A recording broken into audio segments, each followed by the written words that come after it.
When you think of religious leaders in the Middle East, what is your first thought? Let me help. Is peace builder the first word that comes to your mind? For many Americans, no. We assume that religious leaders in the Middle East are exacerbating violent conflict. And in fact, there are a number of religious leaders who have benefited from and who seek to benefit from violent conflict. However, in my 3 years of working on Iraq's religious sector, I have come to believe that the religious sector is an absolutely essential part of the peace-building process. Let me tell you a story that illustrates the role these individuals can play in bringing peace and stability. In 2006, the Al-Askari shrine was bombed. This shrine is important, holy, to Islam's Shia Muslims, and many important figures from Shia Islam are buried there. You can imagine that a bombing of a Shia shrine by a Sunni terrorist group, Al-Qaeda, is a recipe for a disaster. And in fact, in 2006, it was. Within hours, 60 Sunni mosques across Iraq had been attacked in revenge killings because of this incident. Now, the cleric I showed you earlier, Grand Ayatollah Ali al-Sistani, sought to prevent these revenge killings, but frankly wasn't able to stop the violence once it started. However, he had a second chance. In 2007, a year later, the minaret, which survived the first bombing, was bombed again. And as revenge killings started to take place, he spoke out forcefully, forbidding his followers from attacking Sunni mosques. There was very little violence following the 2007 bombing, and it is widely attributed to have been one of the few factors that prevented violence from escalating into a full-scale sectarian civil war.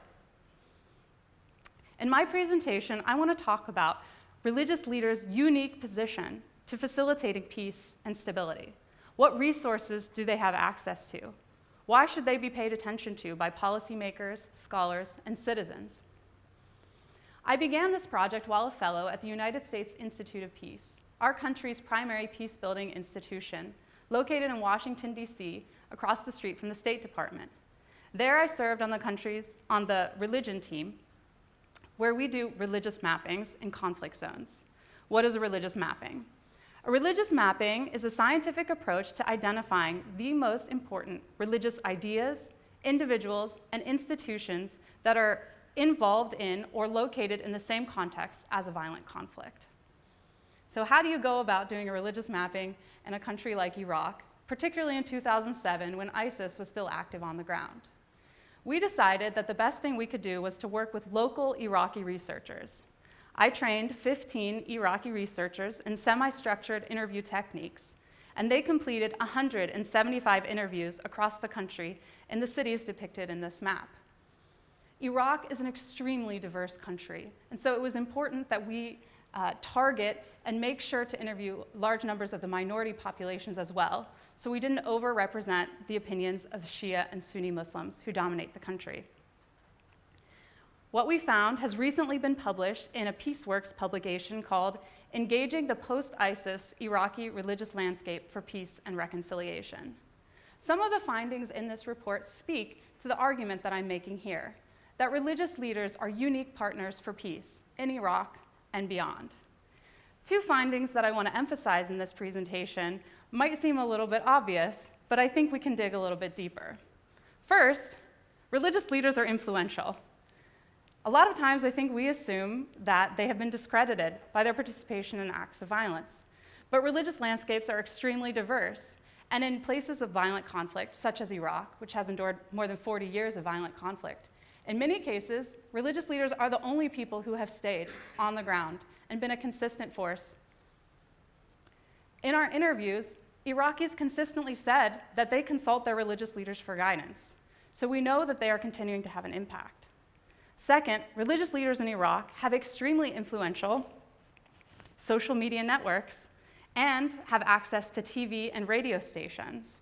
This makes them essential partners for getting out messaging quick, as we saw in the earlier example when Grand Ayatollah Ali al-Sistani prevented the 2007 escalation of violence. So everybody already knows that Sistani is the most influential religious cleric in Iraq. But our research has also uncovered a number of lesser-known figures who are well-positioned to be partners for peace. This is the patriarch Louis Raphael Issaco. He, prior to this research, was known to be influential among the country's Christians, but our research suggests he's highly influential among the country's Sunni, Shia, and minority populations, including the Yazidis. These figures, religious leaders who are influential beyond their own religious communities and across sectarian lines, can be key partners for building peace. Here we see a popular Facebook page from the Iraqi context. This is Ali al-Talqani's Facebook page from last week. Here he has a post amplifying or emphasizing the words of Grand Ayatollah Ali Sistani, who was calling last week for the resignation of the country's prime minister. As I'm sure you're all aware, he has submitted his resignation. This speaks to the influence that religious leaders can have. They can call for changes in government, they can amplify one another's voices, and they can get out messages really quickly. Here we see another way in which religious leaders can support citizens. This is Ali al-Talqani participating in the protests that have been ongoing in Iraq since the beginning of October. He's the one in the green scarf in the middle. Talqani here is amplifying the message not just of other religious leaders, but of Iraqi citizens themselves. And in fact, our research suggests that this is one of the few areas in which Iraqis want to see their leaders involved. While the overwhelming consensus of our interviews showed that Iraqis do not want to see religious leaders involved in party politics, they think they have a special role to play in three specific issues. One, countering rising sectarianism and misunderstanding between religious communities.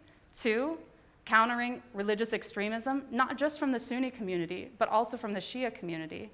And third, representing citizens' grievances to political institutions. And that's exactly what we see here in this photo. Ali Talqani drawing attention to the legitimacy of protesters' demands. However, we noticed one issue when we were looking at the religious media landscape in Iraq. All religious TV programming is sect-specific. That is, Christians only watch a certain set of channels. The Shia have a particular set of TV channels, the Sunni, etc.